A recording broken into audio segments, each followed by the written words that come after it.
Para pag-usapan ngayon itong mga dagok sa sektor po ng agrikultura sa nararanasan sa ngayon na krisis po sa taas ng presyo ng produktong petrolyo. At una siguro na pag-usapan natin, Sir Ariel, yung ngayon may mga pangamba po dito sa pagtaas po ng presyo ng mga abono, of course, na ginagamit po ng mga magsasaka, na maapektuhan rin po dahil po dito sa mataas na presyo po ng petrolyo po, Sir Ariel.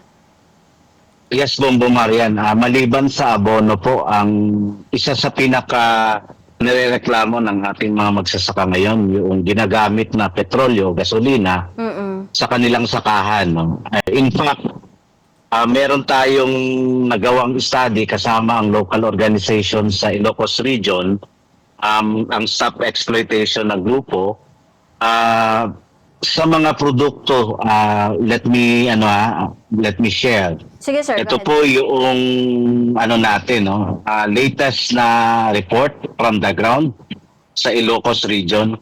Sa produkto po ng tabako na ginagamitan po ng gasolina, mais, 130 liters po ang gamit para sa produktong tabako. Sa mais, 40 liters. Sa bawang po ay 40 liters. Sa lasona ay 20 liters. Sa palay po ay 50 liters. Ito po yung average na konsumo sa mga pananim na ito.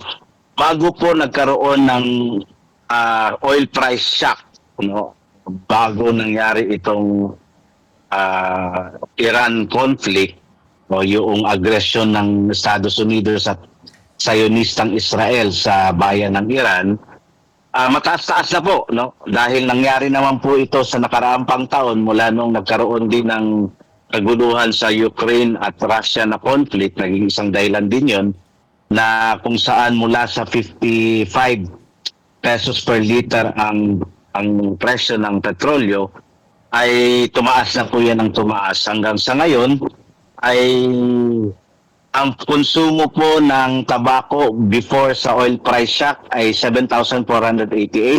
Sa mais ay 2,304. Sa bawang ay 2,304. Sa lasona ay 1,152. Sa palay ay 2,880. Pero, nung matapos po itong nakaraan lamang na serye ng pagtaas ng petroleum products mula noong nagkaroon ng gera sa Iran o yung imperialist aggression ng Estados Unidos, tumaas po ng doble ang gastusin sa petrolyo, paggamit ng gasolina, kerosene, diesel, sa mga magsasaka na pananim ng tabako, tumaas po ng 13,620. Sa mais po, 4,80. Ganun din sa bawang.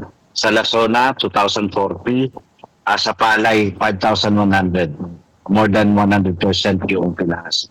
Ang isa sa mga nag-offer, US in particular, pero again, with the global weakening ng dollar currency at yung ibang mga bansa na nagsusupply at nagbebenta ng mga pangangailangang produktong yan, ay nagtataas din ng kanilang per bag na pricing.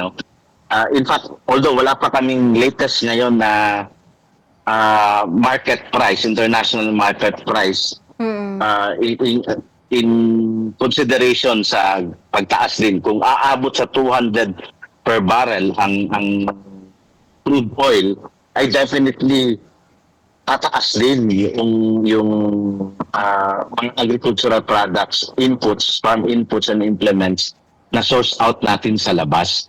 Dahil, again, wala tayong domestic market or wala tayong domestic production ng nakasandig at nakadependent pa rin ang kalakhan ng ating agrikultura, ang ating palay industry, vegetable industry, and even sa poultry natin na industry sa mga imported na mga farm inputs and implements. Merong magagawa ang gobyerno kung gusto niyang gawin. Pangunahin na po dyan yung kagyat na suspension, and in fact, pagbasura talaga sa excise tax and sa value-added tax. Pangatlo dyan yung moratorium or yung immediate na pagbasura ng oil deregulation law na kung saan yan ang nagbibigay laya sa oil cartel para magtakda ng presyo, scrupulous yung pricing nila, yung pag-fix ng price, at magiging inutil ang gobyerno at walang magawa ang gobyerno, ang Department of Energy, despite na meron pa siyang nare-reserbang kapangyarihan to regulate. Hindi na po natin kailangan manawagan ng tigil pasada sa mga driver. Kung saan na po silang titigil. Pag umabot na po sa 120 pesos per liter ang diesel at 105 pesos per liter ang gasolina. Hindi na po sila kinakailangan pang sabihan na tigil na po para sa pagpasada dahil sila na mismo po sa lang na ang sasakyan dahil wala nang silbi, nakapasada sila na bilang ikot kung hindi rin naman makakahabol ang kasalukuyang pamasahe at kasalukuyang kikitain ng mga driver. Wala na kung kikitain ng mga driver. Sa ganito pong walang kasiguraduhan ng gobyerno at hindi ka pa din paniwala ang sinasabi ng Department of Agriculture, ng Department of Trade and Industry, ng Department of Energy at ni Pangulong Bongbong Marcos Jr. ay talagang mas makikaya natin ng mamayan na mag-ano na tayo, kumbaga, magpakita na tayo ng ating galit sa mga